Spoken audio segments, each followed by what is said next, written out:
Se tem uma coisa que se tornou uma espécie de clichê nas últimas décadas nos animes shonen, é o personagem de coloração temática azul em algum momento se virar contra o protagonista de coloração temática vermelha ou alaranjada. E esse fenômeno começou inspirado, obviamente, na rivalidade entre o Goku e o Vegeta no anime de Dragon Ball. Apesar de que, no caso do Vegeta, ele começa do mal, depois ele se junta aos mocinhos e lá na saga Buu ele se deixa ser tomado pelo Babidi, o que aflorou de volta todas as suas emoções negativas. Depois esse fenômeno se consolidou melhor com a rivalidade entre o Naruto e o Sasuke, onde nesse caso sim o Sasuke começa como um mocinho, apesar daquele jeito dele no início da história, e depois ele decide deixar a Vila da Folha e viver com o Orochimaru e passa boa parte do anime como um antagonista da história. Esse fenômeno também voltou a se repetir em Fairy Tail, onde uma das centenas de rivalidades que o Natsu tem é com o Grey, que em dado momento da história também aparece como aliado de um grupo de vilões, e nesse caso foi ainda mais engraçado, já que o Grey aparece com uma marca no seu rosto que lembra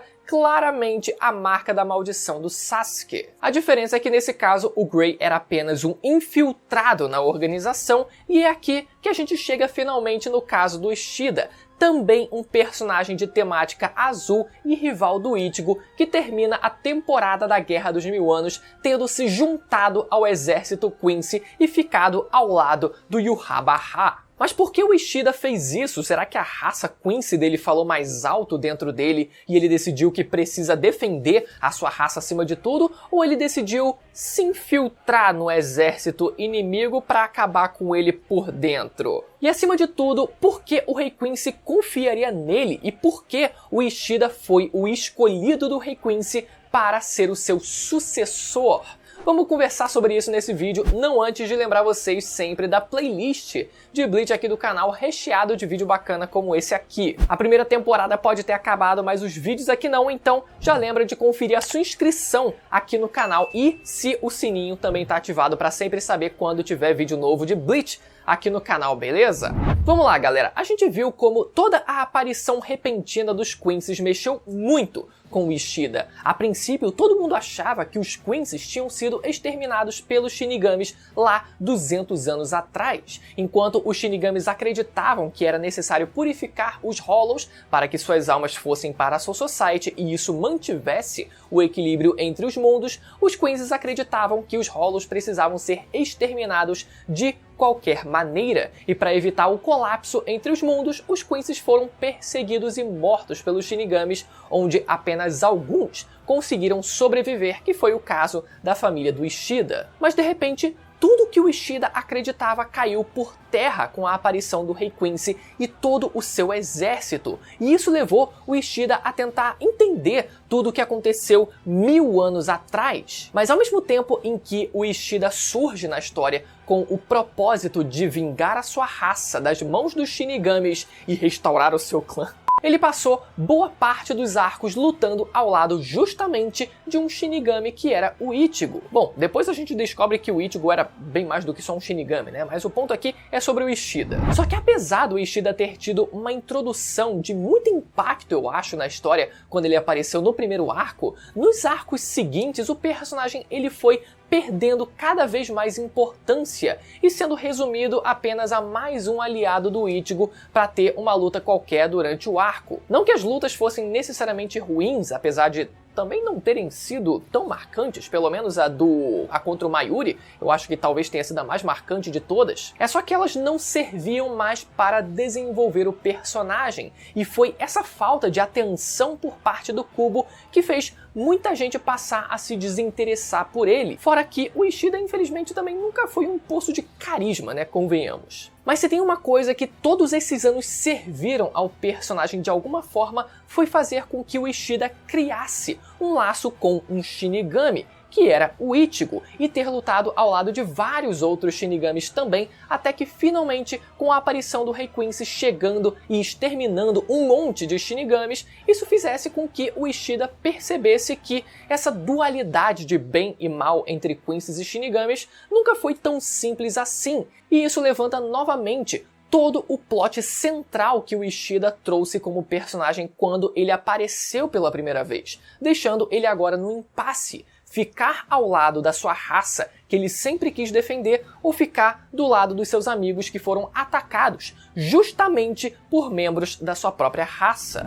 Alguns dias depois do ataque à Soul Society, Hashvalf leva Ishida até o Rei Quincy, já que o Ishida queria se juntar ao seu exército, e numa reunião com os Sterngritter, o Yhwach apresenta Ishida para os seus subordinados, e para a surpresa de muitos, o Rei Quincy explica que escolheu Ishida como o seu sucessor. Além disso, após a reunião, Yhwach explica para Ishida que seus verdadeiros poderes logo despertarão e lhe concede a mesma letra que ele próprio possui, que era a letra A, que no caso do Ishida passou a ser o poder da antítese. Mas a pergunta que fica é: por que o Rei Quincy deu um poder como esse para alguém que tinha aparecido do nada? Sabemos que 9 anos atrás, para o Rei Quincy recuperar os próprios poderes, ele teve que absorver o poder de todos os Quincy's considerados não puros, simplesmente tomando as habilidades do pessoal para si como se fossem suas, resultando na morte desses Quincy's impuros.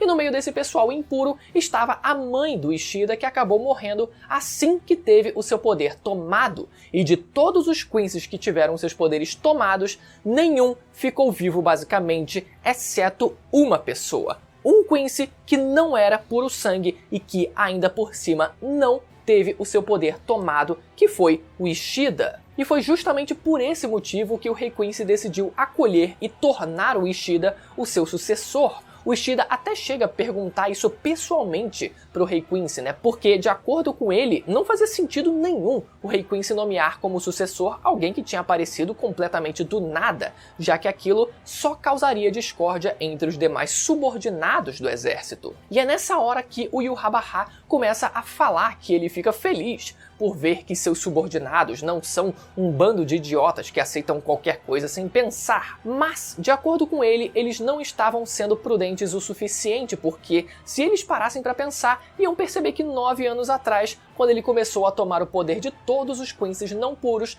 o único que sobreviveu foi o próprio Ishida. Então, se o Ishida era o único Quincy na história que sobreviveu, era esperado que ele tivesse algo de especial nele que chegasse até a superar os poderes do próprio Rei Quincy. Tanto que foi por isso que o Yhwach o chamou de o último vivo. E também foi por isso que ele fez do Ishida o seu sucessor, e que não era necessário questionar aquela decisão. Então, basicamente, o motivo para o Ishida ser tão especial nunca foi exatamente explicado, o que enfraquece demais todo o plot da história, né? Com a história parecendo querer forçar algo de especial no personagem sem nenhum motivo aparente, e forçar também uma ingenuidade por parte do Rei Quincy em tratar aquilo como algo normal, como se ele já esperasse que alguém fosse capaz de ser imune à sua técnica do Auschwallen, e que isso já fosse o suficiente para ele confiar completamente no Ishida a ponto de nomear ele como seu sucessor.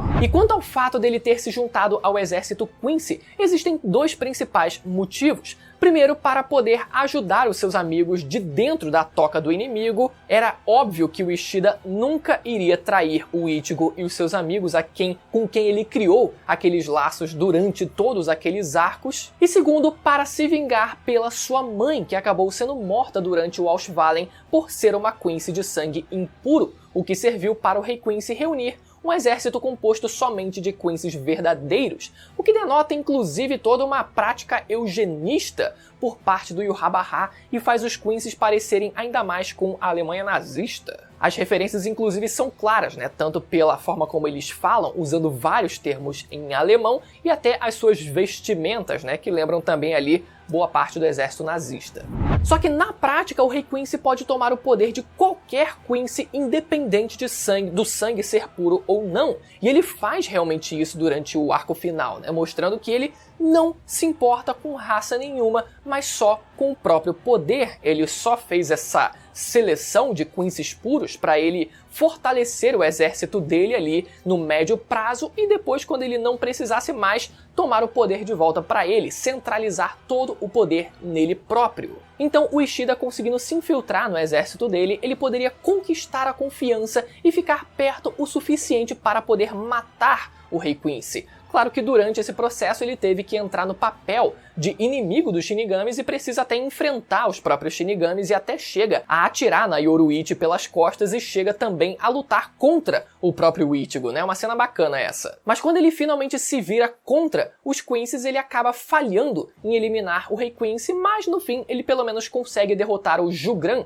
que possuía a letra B, além de ter sido um suporte fundamental na batalha final contra o Rei Quincy, o que provou que a ingenuidade ou a provável soberba do Rei Quincy em aceitar o Ishida como um aliado e ainda conceber um poder a ele só foi vantajoso para o próprio Ishida, o que resultou na queda dele próprio no final da história. Agora, se você quiser entender melhor o final do anime de Bleach e o motivo do Ichigo agora ter duas espadas, eu fiz um vídeo bem completinho sobre esse assunto que vai aparecer na tela agora para você ir lá assistir, ou se você quiser ver mais vídeos de Bleach, você pode clicar também na playlist aqui do canal, que também tá recheada de vídeo top como esse, beleza? Até a próxima, tchau!